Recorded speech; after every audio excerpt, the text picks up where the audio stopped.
Good morning friends. நான் Stanley பேசுகிறேன். நான் சீனியர் சாஃப்ட்வேர் இன்ஜினியர். எனக்கு தெரிஞ்ச சாஃப்ட்வேர் இன்ஃபர்மேஷனை ஷேர் பண்ணலாம் அப்படின்ட்டு இந்த வீடியோ செஷன் கேப்சர் பண்ணியிருக்கேன். இதில் வந்து பார்த்தீங்கன்னா சாஃப்ட்வேர் ஓவர்வியூ, அதாவது ஓவரால் கிளாஸிஃபிகேஷன் ஆஃப் சாஃப்ட்வேர், என்னென்ன சாஃப்ட்வேர்ஸ் இருக்குது, எங்கெங்கே யூஸ் பண்ணுறாங்க, நம்மளோட இன்ட்ரெஸ்ட் எதில் இது பண்ணலாம், எந்த இது நம்மளுக்கு பிடிச்சது, இந்த டெக்னாலஜி பெஸ்ட்டு அப்படின்னு ஒரு சும்மா ப்ரீஃப் ஐடியா மட்டும் நான் கொடுக்குறேன். இப்போ பார்த்தீங்கன்னா மெயின் சாஃப்ட்வேர் கிளாஸிஃபிகேஷன் பார்த்தீங்கன்னா வெப் ப்ரோக்ராமிங் சொல்கிறோம், டெஸ்க்டாப் ப்ரோக்ராமிங்ன்றோம், டேட்டாபேஸ் ப்ரோக்ராமிங், அப்புறம் மொபைல் ப்ரோக்ராமிங் அப்படின்னு சொல்லி 4 வகையாக மேஜராக பிரிச்சிருக்கோம். இப்போ மேஜராக பிரிச்சிருக்கிறதுல இப்போ வெப் ப்ரோக்ராமிங் அப்படின்னு கேட்டிங்கன்னா அதில் ஸ்டாட்டிக் பேஜஸ், டைனமிக் பேஜஸ் அப்படின்னு இருக்கு. ஸ்டாட்டிக் பேஜஸ்னால் என்ன அப்படின்னு கேட்டிங்கன்னா, ஃபார் எக்ஸாம்பிள் ஒரு கடை இருக்குது, அதாவது ஒரு சிதா மெடிக்கல் ஸ்டோர் மாதிரி ஒரு கடை இருக்குதுன்னா அவங்கக்கிட்ட இருக்கிற ட்ரக்ஸ் எல்லாத்தையும் அவங்க ஃபோட்டோ எடுத்து அதில் போட்டு அதோடைய ப்ரைஸு இதெல்லாம் போட்டு அவங்க ஜஸ்ட் இன்ஃபர்மேஷனை மட்டும் காமிக்கலாம். அதே மாதிரி கடையுடைய லொக்கேஷன் எல்லாத்தையும் அட்ரஸ் இதில் இன்ஃபர்மேஷனில் போடலாம். மற்றபடி மேப் வேணுன்னா மேப் கொடுக்கலாம். ஸோ எதுவுமே இன்ட்ராக்டிவாக இருக்காது, அதாவது இருக்கிற டீட்டெயில்ஸ் அப்படியே காமிப்பாங்க. ஸோ ஸ்டாட்டிக்காக இருக்கிற இன்ஃபர்மேஷன் அதுதான் ஸ்டாட்டிக் பேஜஸ்ன்னு சொல்கிறோம். ஸோ இது ஒரு கைண்ட் ஆஃப் வெப் ப்ரோக்ராமிங்னு சொல்கிறோம். நெக்ஸ்ட் இது வந்து டைனமிக் பேஜ். டைனமிக் பேஜ்னால் என்ன அப்படின்னு கேட்டிங்கன்னா, ஃபார் எக்ஸாம்பிள் இப்போ ஒரு ட்ரெயின் டிக்கெட் புக் பண்ணியிருக்கிறோம். அந்த ட்ரெயின் டிக்கெட்டுடைய பிஎன்ஆர் ஸ்டேட்டஸ் தெரியணும் அப்படின்னா நம்ம என்ன பண்ணுறோம் அப்படின்னா, அந்த நம்ம பிஎன்ஆர் நம்பரை கொடுத்து query பண்ணி இதோடைய ஸ்டேட்டஸ் அப்படின்னு சொல்லி ஆன்லைனில் செக் பண்ணோன்னா உடனே நம்மளுக்கு தெரியுது கன்ஃபார்ம்டு டிக்கெட்டா, ஆர்ஏசி டிக்கெட்டா, இல்லை வெயிட்டிங் லிஸ்ட்டில் இருக்குதா அப்படின்னு சொல்லி தெரியுது. இது என்ன பண்ணுது அப்படின்னா சர்வரில் போய் அந்த ஸ்டேட்டஸை செக் பண்ணி நம்மகிட்ட வந்து சொல்லுது. ஸோ அது வந்து டைனமிக் பேஜ். எந்த இன்ஃபர்மேஷன் வந்து சர்வர் போய் எடுத்துகிட்டு வருதோ அது வந்து டைனமிக் பேஜ். ஸ்டாட்டிக் பேஜ் வந்து சர்வர்லேருந்து ஒரே இன்ஃபர்மேஷனை காமிச்சிட்டே இருக்கிறது ஸ்டாட்டிக் பேஜ். சரியா? ஸோ இதுதான் ஸ்டாட்டிக் பேஜஸ், டைனமிக் பேஜஸ். அதுக்கு வேறு வேறு டெக்னாலஜி யூஸ் பண்ணுறாங்க. அதே மாதிரி டெஸ்க்டாப் ப்ரோக்ராமிங்க்கு தனி இது, அதாவது வெப்புக்கு தனி, டெஸ்க்டாப் ப்ரோக்ராமிங்க்கு தனி. டெஸ்க்டாப்னா நம்ம கம்ப்யூட்டருக்குள்ளே மட்டும் ஒர்க் பண்ணுறது, இன்டர்நெட்டில் சம்மந்தமே இல்லாமல், இன்டர்நெட்டே இல்லாமல் ஒர்க் பண்ணுறது டெஸ்க்டாப் ப்ரோக்ராமிங். அதே மாதிரி டேட்டாபேஸ் ப்ரோக்ராமிங்னா என்ன அப்படின்னு கேட்டிங்கன்னா, ஒரு சின்ன ஃபைல் கிரியேட் பண்ணி சேவ் பண்ணுறோம். அதே மாதிரி டேட்டாபேஸில் ஒரு ரெக்கார்ட்னு சொல்கிறாங்க, ஃபீல்ட்ஸ்னு சொல்கிறாங்க. ஒரு ரெக்கார்டில் வந்து ஒரு எவ்வளோ ஃபீல்ட்ஸ்னாலும் இருக்கலாம், 10 ஃபீல்டு இருக்கலாம், 50 ஃபீல்டு இருக்கலாம், 100 ஃபீல்டு இருக்கலாம். அத்தனை ஃபீல்டையும் சேர்த்து ஒரு ரெக்கார்டு அப்படின்னு சொல்கிறோம். அந்த ரெக்கார்டு வந்து ஒரு டேபிள்குள்ளே இருக்குது. அதே மாதிரி அந்த டேபிள் எங்கே இருக்குதுன்னு கேட்டிங்கன்னா ஒரு டேட்டாபேஸுக்குள்ளே இருக்குது. அந்த மாதிரி டேபிள் ஸ்பேஸ்ன்னு சொல்லுவாங்க, டேட்டாபேஸ்ன்னு சொல்லுவாங்க. இந்த மாதிரி இருக்கிறது தான் டேட்டாபேஸ் ப்ரோக்ராமிங் அப்படின்னா. அது ஆரக்கிள், எஸ்கியூஎல் இதெல்லாம் வந்து டேட்டாபேஸ் இதில் வந்துடுது. அதே மாதிரி மொபைல் ப்ரோக்ராமிங் அப்படின்னு கேட்டிங்கன்னா இப்போ நம்ம ஆண்ட்ராய்டு, ஆப்பிள், விண்டோஸ் இதெல்லாம் வந்து மொபைல் இதில் மேஜர் கிளாஸிஃபிகேஷன் அப்படின்னு சொல்லலாம். இப்போ நம்ம நெக்ஸ்ட் ஸ்லைட் பார்க்கலாம். ஸ்டாட்டிக் பேஜஸில் என்ன மெயினாக யூஸ் பண்ணுற டெக்னாலஜி என்னென்னா ஹெச்டிஎம்எல், அதாவது ஹைப்பர் டெக்ஸ்ட் மார்க்அப் லாங்குவேஜ் அப்படின்னு சொல்கிற லாங்குவேஜ் தான் யூஸ் பண்ணி ப்ரோக்ராம் பண்ணுறோம். அதுக்குள்ளே டேக்ஸ் இருக்கும், டாக் டைப் அப்படின்னு இருக்கும். அதெல்லாம் கொடுத்து நம்ம க்ரியேட் பண்ணி ஒரு வெப் பேஜ் க்ரியேட் பண்ணலாம். எந்த வெப் பேஜுன்னு பார்த்துக்கிட்டிங்கனாலும் அதோடைய ஸ்ட்ரக்சரை டிஃபைன் பண்ணுறது இந்த ஹெச்டிஎம்எல் அப்படின்ற பல வருஷமாக இருக்கிற அந்த ஸ்டாண்டர்ட் அந்த ஹெச்டிஎம்எல் லாங்குவேஜ் தான். அதுதான் ஸ்ட்ரக்சரை டிசைன் பண்ணுது. அது தெரிஞ்சுக்கிட்டிங்கன்னா நம்ம வெப்பில் ஒர்க் பண்ணுற ஈஸியாக பண்ணிக்கலாம். அதுக்கு டேக் இந்த மாதிரி போட்டு நீங்கள் டைட்டில்னா டைட்டில், பாடி அப்படின்னா டேக் போட்டு ஒர்க் பண்ணுறது. சிஎஸ்எஸ்ன்னு கேட்டிங்கன்னா உடன்பிறவா சகோதரர்கள் மாதிரி. ஹெச்டிஎம்எல்லும் சிஎஸ்எஸும் உடன்பிறவா சகோதரர் மாதிரி. எப்படி ஏன்னு கேட்டிங்கன்னா இப்போ சிஎஸ்எஸ்னால் கேஸ்கேடிங் ஸ்டைல் ஷீட், அதாவது ஒரு வெப்சைட்டில் வந்து ஒரு 10 பேஜ் வெப் பேஜ் சேர்ந்தது ஒரு வெப்சைட்டு. அந்த 10 பேஜும் ஒரே மாதிரி இருந்தால் அதில் கண்டென்ட் மாறிக்கலாம், ஆனால் அந்த ஸ்டைலு எல்லாமே வந்து ஒரே மாதிரி இருந்ததுனா தான் பார்க்குறதுக்கு நீட்டாக இருக்கும். ஸோ அந்த இதை வந்து எப்படி பண்ணுறோம் அப்படின்னா ஒரு சிஎஸ்எஸ் ஃபைல், அதாவது கேஸ்கேடிங் ஸ்டைல் ஷீட் ஃபைலில் போட்டுட்டு அந்த இதை எல்லா 10 பேஜுக்கும் நம்ம கால் பண்ணிட்டோம்னா போதும். இதுதான் கேஸ்கேடிங் ஸ்டைல் ஷீட் அப்படின்னு சொல்கிறது.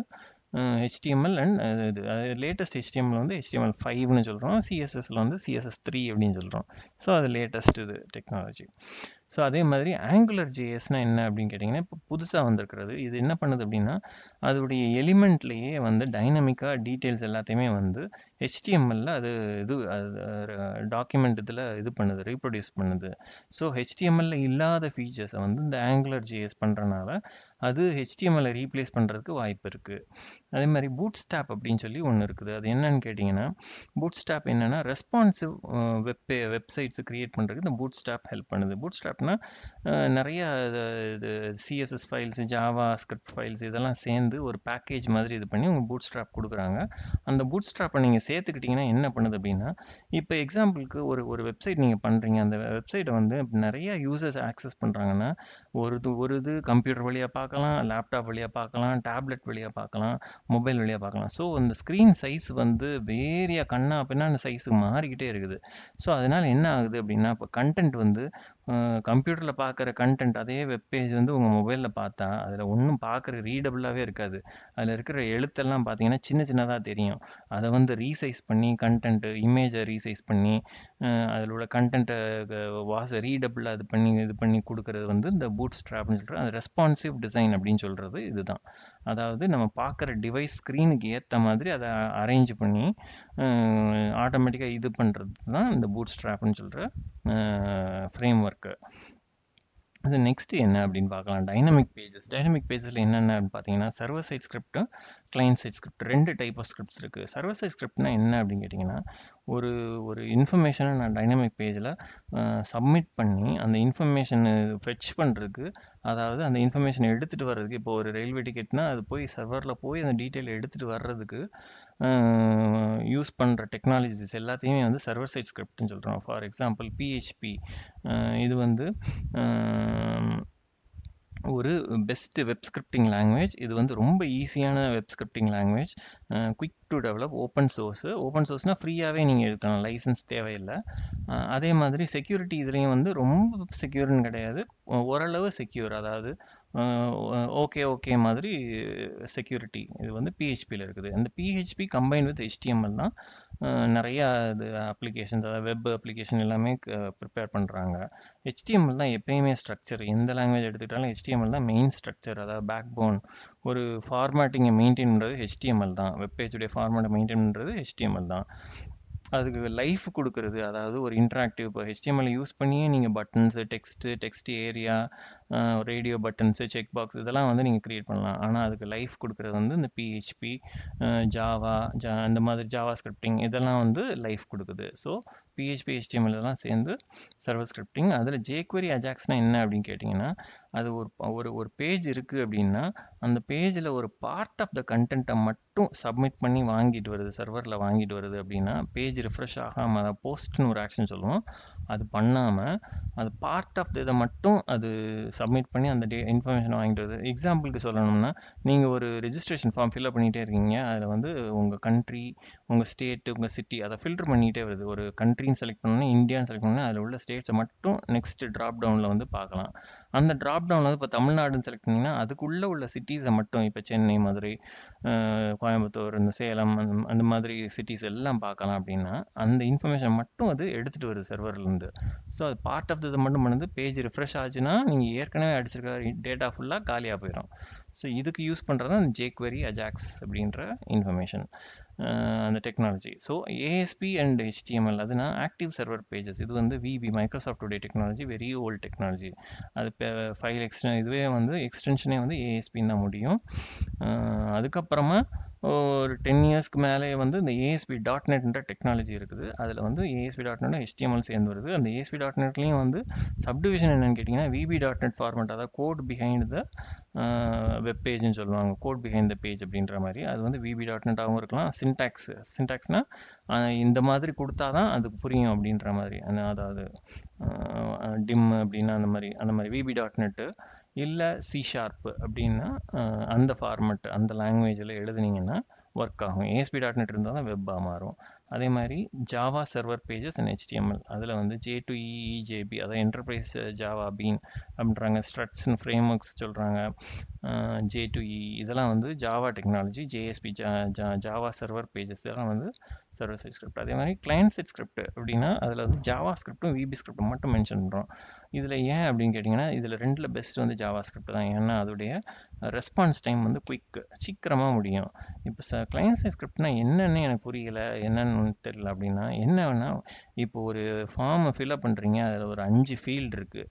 அதாவது அதில் உங்கள் நேமு, உங்கள் டேட் ஆஃப் பர்த்து, உங்கள் சிட்டி, உங்கள் உங்க காலேஜ் இந்த மாதிரி ஒரு 4 ஃபீல்டு இருக்கு.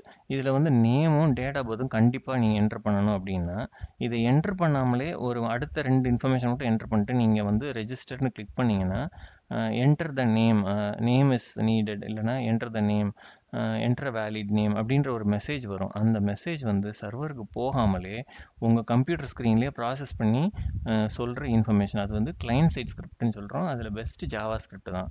விபி ஸ்கிரிப்ட்லயும் நம்ம பண்ணலாம். ஸோ இது வந்து கிளையன்ட் சைட் ஸ்கிரிப்ட்னு சொல்கிறோம். நெக்ஸ்ட் வந்து டெஸ்க்டாப் ப்ரோக்ராமிங். அதாவது டெஸ்க்டாப் ப்ரோக்ராமிங்னா என்ன அப்படின்னு கேட்டிங்கன்னா, அதாவது இன்டர்நெட் இல்லாமலேயே ஒர்க் பண்ணுற ப்ரோக்ராம்ஸ் எல்லாமே வந்து டெஸ்க்டாப் ப்ரோக்ராமிங்ஸ். இது வந்து C++ இதெல்லாம் வந்து டெஸ்க்டாப் ப்ரோக்ராமிங்கில் வந்துடும். நீங்கள் ஒரு சின்ன பில்டிங் அப்ளிகேஷனோ இல்லைனா வேறு மார்க்ஸ் இது பண்ணுறது, ஸ்கூல் இது அந்த மாதிரி இதெல்லாம் வந்து சிலேயே வந்து ப்ரோக்ராம் டெவலப் பண்ணி ஃபங்க்ஷன்ஸ் இதெல்லாம் எழுதி அதை வந்து ஒரு அப்ளிகேஷனாக டெவலப் பண்ணி ஒரு கிளையண்ட்டுக்கு கொடுக்கலாம். அது வந்து C++. அதே மாதிரி விஷுவல் பேசிக்கில் வந்து ஃபார்ம்ஸ் எல்லாம் எடுத்து போட்டு அதில் பட்டன்ஸு, அதில் இதெல்லாம் ஃபீல்ட்ஸ் எல்லாம் எடுத்து வச்சு சர்ச் பட்டன், அப்புறம் ஆடு, அப்டேட் இந்த மாதிரி இதெல்லாம் போட்டு நீங்கள் விஷுவல் பேசிக் அப்ளிகேஷன் க்ரியேட் பண்ணி கொடுக்கலாம், எக்ஸிக்யூட்டபிளாக க்ரியேட் பண்ணி கொடுக்கலாம். அதே மாதிரி ஜாவா அப்ளிகேஷன், அதாவது கோர் ஜாவா அப்ளிகேஷன் வந்து க்ரியேட் பண்ணி கன்சோல் ஸ்க்ரீன்லேயே வந்து நீங்கள் எல்லா இன்ஃபர்மேஷனும் போட்டு நீங்கள் ஒருத்தவங்களுக்கு டெலிவர் பண்ணனாலும் பண்ணலாம். இது வந்து டெஸ்க்டாப் ப்ரோக்ராமிங், ஜஸ்ட் டெஸ்க்டாப். இதர் நெட்வொர்க்கிங் இருந்தாலும் சரி இல்லைனாலும் சரி டெஸ்க்டாப்பில் மட்டும் ஒர்க் பண்ணுறது, இன்டர்நெட்டில் ஒர்க் பண்ணாது. ஃபாக்ஸ் ப்ரோ வந்து ஓல்டு டேட்டாபேஸ் இந்த அப்ளிகேஷன். இது வந்து ஒரு ஃபைல்ஸில் வந்து ஸ்டோர் பண்ணி வச்சுருக்கோம். அதோடைய டேட்டா ஃபுல்லாக ஃபைல்ஸில் ஸ்டோர் பண்ணோம். ரொம்ப ஹியூஜ் டேட்டானா அதுவால் ஹேண்டில் பண்ண முடியாது ஃபாக்ஸ் ப்ரோ. அதே மாதிரி கிளிப்பரும் அதே மாதிரி ஒரு சாஃப்ட்வேரு. அது மாதிரி VB.NET வந்து டெஸ்க்டாப்னு சொல்கிறோம். என்ன நம்ம ப்ரீவியஸ் இதில் பார்த்தோம், நம்ம வெப் இதுலேயும் வந்து VB.NET கொடுத்துருக்கோம். அதுதான் VB.NET வேறு. அது வந்து ASP.NETஓட சேர்ந்து வெப்புக்கு வருது. வெறும் VB.NET பிளெயினாக நீங்கள் எடுத்துக்கிட்டிங்கன்னா அது வந்து டெஸ்க்டாப் அப்ளிகேஷனுக்கு ஃபார்ம்ஸ் க்ரியேட் பண்ணி இந்த பட்டன்ஸ் இதெல்லாம் வச்சு இது பண்ணுறது VB.NET சொல்கிறோம். அந்த மாதிரி சில இதுகள் இருக்குது அப்படின்னு சொல்லி கொடுத்துருக்கோம் டெஸ்க்டாப் ப்ரோக்ராமிங்கில். இது போக இன்னும் நிறையா இதுகள்லாம் இருக்குது. இதை மட்டும் மெயினாக மென்ஷன் பண்ணியிருக்கிறோம். நெக்ஸ்ட் டேட்டாபேஸ் ப்ரோக்ராமிங்னா என்ன அப்படின்னு கேட்டிங்கன்னா, நம்ம பார்த்த மாதிரி ஒரு ரெக்கார்டு, ஃபீல்டு இதெல்லாம் சேர்ந்து வந்து ஒரு டேபிளில் போய் அந்த இன்ஃபர்மேஷன் ஃபுல்லாக உட்காருது. ஸோ ஒரு ரெக்கார்டு. இப்போ இந்த டேபிள்ஸ் எல்லாம் சேர்ந்து வந்து ஒரு டேட்டாபேஸ்க்குள்ளே உட்காருது. அந்த மாதிரி நிறைய அந்த மாதிரி இன்ஸ்டன்ஸ்னு சொல்கிறாங்க, அப்புறம் கிளஸ்டர்னு சொல்கிறாங்க. இந்த மாதிரி நிறையா போய்கிட்டே இருக்குது. இப்போ டேட்டாபேஸ் மேனேஜ்மெண்ட் சிஸ்டம்னா DBMS சொல்கிறோம். இப்போ இந்த ஆரக்கிள் இதெல்லாம் வந்து RDBMS சொல்கிறாங்க. அதாவது ரிலேஷனல் டேட்டாபேஸ் மேனேஜ்மெண்ட் சிஸ்டம். அப்படின்னா என்ன அப்படின்னு கேட்டிங்கன்னா, இப்போ ஒரு 2-3 டேபிள் இருக்குது அப்படின்னா அந்த டேபிளை வந்து ரிலேஷன்ஷிப்பை மெயின்டைன் பண்ணிக்கிட்டே இருக்கும். இப்போ ஃபார் எக்ஸாம்பிள் ஒரு எம்ப்ளாயி டேபிள் இருக்குது. அதில் வந்து எம்ப்ளாயி ஐடி, அவங்களுடைய வேறு இன்ஃபர்மேஷன், அதாவது எம்ப்ளாயி ஐடி, அதுக்கப்புறம் வேறு இன்ஃபர்மேஷன்ஸ் எல்லாம் கொடுத்துருந்தா அது வந்து எம்ப்ளாயி டீட்டெயில்ஸ் இருக்குது. அது மாதிரி இன்னொன்று வந்து அதில் ஒரு கான்டாக்ட் இன்ஃபர்மேஷன், கான்டாக்ட்ஸ்னு டேபிள் இருக்குது அப்படின்னா அதில் எம்ப்ளாயி ஐடியை வச்சு அவங்களுடைய நேமு, அவங்க இமெயில், ஃபோன் நம்பர் இதெல்லாம் கொடுத்துட்டு அந்த ஐடியும் எம்ப்ளாயி ஐடியும் இந்த எம்ப்ளாயி ஐடியும் மேட்ச் பண்ணிவிட்டு இங்கே உள்ள ஒரு ரெக்கார்டுக்கு அங்கே ஒரு ரெக்கார்டு இருக்கும். அப்போ வந்து ஒரு ரிலேஷன்ஷிப் இருக்கும். ஸோ இது வந்து மல்டிபிள் டைம்ஸ் வந்து இது பண்ண வேண்டிய தேவையில்லை. அதாவது இந்த டேபிளில் வந்து ஒரு சேலரி டிரான்சாக்ஷன் வச்சுக்கோங்களேன். இப்போ இந்த மாதத்துக்கு ஒரு சேலரி போடுறோம் அப்படின்னா அந்த எம்ப்ளாயி நம்பரை மட்டும் போட்டு அவங்க சேலரின்னு போட்டுருவோம். நெக்ஸ்ட் மந்த்துக்கு அந்த நம்பரை போட்டு திருப்பி இது பண்ணிடுவோம். அவங்களுடைய நேமு, அவங்களுடைய இமெயில், அவங்க ஃபோனு இதெல்லாம் வந்து ரிப்பீட் பண்ண தேவையில்லை. அட்ரஸ் எல்லாம் ரிப்பீட் பண்ண தேவையில்லை. ஒரே ஒரு தடவை அங்கே வச்சுக்கிட்டா அங்கே 1 to many அப்படின்னு சொல்லுவாங்க. 1 to many ரிலேஷன் மெயின்டைன் பண்ணி இது பண்ணிக்கும். இல்லை மெனி டு ஒன் ரிலேஷன் இருக்கலாம், இல்லை 1 to 1 ரிலேஷனாக இருக்கலாம். இதெல்லாம் வந்து ரிலேஷனல் டேட்டாபேஸ். அது வந்து ஆரக்கிளில் வருது. அதே மாதிரி SQL சர்வர்னு இருக்குது. அது வந்து மைக்ரோசாஃப்டோடையது. அதுவும் டேட்டாபேஸ் தான்.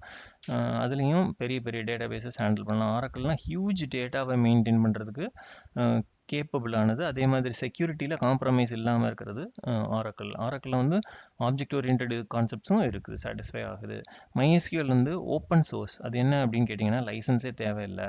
PHP கூட யூஸ் பண்ணுற பெஸ்ட் டேட்டாபேஸ் அப்படின்னு கேட்டிங்கன்னா MySQL. அது ஈஸியாக கோடிங் பண்ணி ஈஸியாக கனெக்ட் பண்ணி ஒர்க் பண்ண வைக்கலாம். அதனால MySQL வந்து வெப் இதுக்கு ஈஸியாக யூஸ் பண்ணிக்கலாம். Postgres ஒரு டேட்டாபேஸ். அதுவும் வந்து லைனக்ஸ் இந்த மாதிரி இதில் வந்து ரன் பண்ணுற ஒரு டேட்டாபேஸ். MS Access என்னன்னு கேட்டிங்கன்னா MS ஆஃபீஸ்னு சொல்லி பார்த்துருப்பீங்க. வேர்டு, எக்ஸல், பவர் பாயிண்ட் எல்லாம் பார்த்துருப்பீங்க. அது கூட சேர்த்து MS Accessனு ஒன்று சேர்ந்து வரும். அது வந்து என்னென்னா it's not a RDBMS. RDBMS relational database கிடையாது, டேட்டாபேஸ் மேனேஜ்மெண்ட் சிஸ்டம் தான். அதில் வந்து நீங்கள் டேபிள் கிரியேட் பண்ணிக்கலாம், பண்ணிக்கலாம், அதில் ஃபார்ம்ஸ் கிரியேட் பண்ணிக்கலாம், ரிப்போர்ட் கிரியேட் பண்ணிக்கலாம். நீங்களே வந்து மினியாக ஒரு சின்ன அப்ளிகேஷனே வந்து எம்எஸ் ஆக்சஸில் டெவலப் பண்ணி அதை யூஸ் பண்ணிக்கலாம். ஹேண்டியாக இதாக பண்ணிக்கலாம். ஈவன் வெப்புக்கு கூட எம்எஸ் ஆக்சஸ் யூஸ் பண்ணலாம். அதே மாதிரி DB2 வந்து ஒரு டேட்டாபேஸ். அதே மாதிரி இன்ஃபார்மிக்ஸ் இந்த மாதிரி நிறைய டேட்டாபேஸ் இருக்குது. இதை இம்பார்ட்டன்ட் இதை மட்டும் நான் சொல்லி நான் டேட்டாபேஸ் இதை முடிக்கிறேன். இப்போ ஆரக்கிள்லேயும் பார்த்துக்கிட்டிங்கன்னா டிபிஏன்றாங்க, அப்புறம் ஆப்ஸ்ன்றாங்க, அந்த மாதிரி தனித்தனி இதுகள் இருக்குது. அதாவது டிபிஏனா டேட்டாபேஸை மட்டும் பார்த்துக்கிறவங்க டிபிஏ. அதே மாதிரி ஆப்ஸ் அப்ளிகேஷன் இவங்க டெவலப்பர்ஸ்னால் அவங்க வந்து டிரான்சாக்ட் SQL அதெல்லாம் கர்சர் அந்த மாதிரி இதெல்லாம் வந்து ஒர்க் பண்ணுறவங்க வந்து ஒன்லி ஸ்டேட்மெண்ட் ஆரக்கிள் ஸ்டேட்மெண்ட்ஸில் ஒர்க் பண்ணுறவங்க வந்து ஆப்ஸ் இது பண்ணுறவங்க அப்படின்ற மாதிரி ஆரக்கிள் ஆப்ஸ் அப்படின்ற மாதிரி சொல்கிறாங்க. நெக்ஸ்ட் மொபைல் ப்ரோக்ராமிங்னு போயிட்டிங்கன்னா நெக்ஸ்ட் அதில் வந்து ஆண்ட்ராய்டு எஸ்டிகேனா என்ன அப்படின்னு கேட்டிங்கன்னா சாஃப்ட்வேர் டெவலப்மெண்ட் கிட்டு தாங்க, வேறு எதுவும் கிடையாது. சாஃப்ட்வேர் டெவலப்மெண்ட் கிட்டு. இப்போ இதில் ஆண்ட்ராய்டை பொறுத்தளவில் அது வந்து நிறைய வேர்ஷன்லாம் வச்சுருக்காங்க. ஆண்ட்ராய்டு இப்போ லீடிங் இதில் இருக்குது. நிறைய யூசர்ஸ் ஆண்ட்ராய்டு யூஸ் பண்ணுறாங்க, ஏன்னா ஃபீச்சர்ஸ் நிறையா கொடுக்குறாங்க. அதே மாதிரி ஏகப்பட்ட வேர்ஷன் ரிலீஸ் பண்ணுறாங்க. ஃபார் எக்ஸாம்பிளுக்குன்னா ஐஸ்கிரீம் சாண்ட்விச்னு சொன்னேன்னா அதுக்கப்புறம் ஜே வந்து ஜெல்லிபீன், கேக்கு வந்து கிட்கேட்டு, எல்லுக்கு வந்து லாலிபப்பு, எம்முக்கு வந்து மார்ஷ்மெல்லோ, அதுக்கப்புறம் எண்ணுக்கு வந்து நவுகத்துன்னு சொல்லி ஒன்று போடுறாங்க. அப்படியே ஒரு லெட்டருக்கு ஒன்று ரிலீஸ் பண்ணிக்கிட்டே இருக்காங்க ஆண்ட்ராய்டில். ஸோ அதனால் அது பாப்புலர் ஆகி யூசர் ஃப்ரெண்ட்லியாக இருக்கிறனால அது லீட் பண்ணிகிட்ருக்கு கூகுளுடையது ஆண்ட்ராய்டு.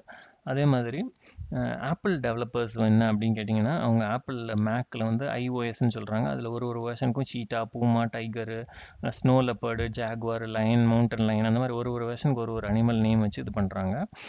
இதில் வந்து டெவலப்மெண்ட் என்னன்னு கேட்டிங்கன்னா எக்ஸ்கோட் வச்சு நம்ம ஐஃபோன் இதுக்கு வந்து ஒரு சாஃப்ட்வேர் இந்த ஆப்ஸ் எல்லாம் டெவலப் பண்ணலாம்.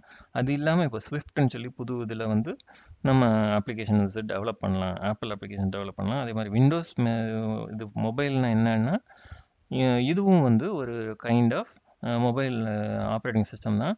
பட் இது வந்து என்ன இப்போ வந்து எக்ஸ்டிங்ஷன் ஸ்டேட்டில் இருக்குது. அதாவது இது யாரும் அவ்வளோ யூஸ் பண்ணுறதே இல்லை அப்படின்றனால இது ஒரு எக்ஸ்டிங்ஷன் ஸ்டேட்டில் இருக்குது. ஸோ இதுதான் நம்ம மெயினாக பார்க்க வேண்டிய சாஃப்ட்வேர்ஸ். இப்போ ஸ்டாட்டிக் வெப் பேஜ்னா பார்த்தோம், அதே மாதிரி டைனமிக் இதுனா பார்த்தோம். அதுலேயும் PHP வச்சு இது பண்ணுறதுக்கு, .NET வச்சு பண்ணுறதுக்கு.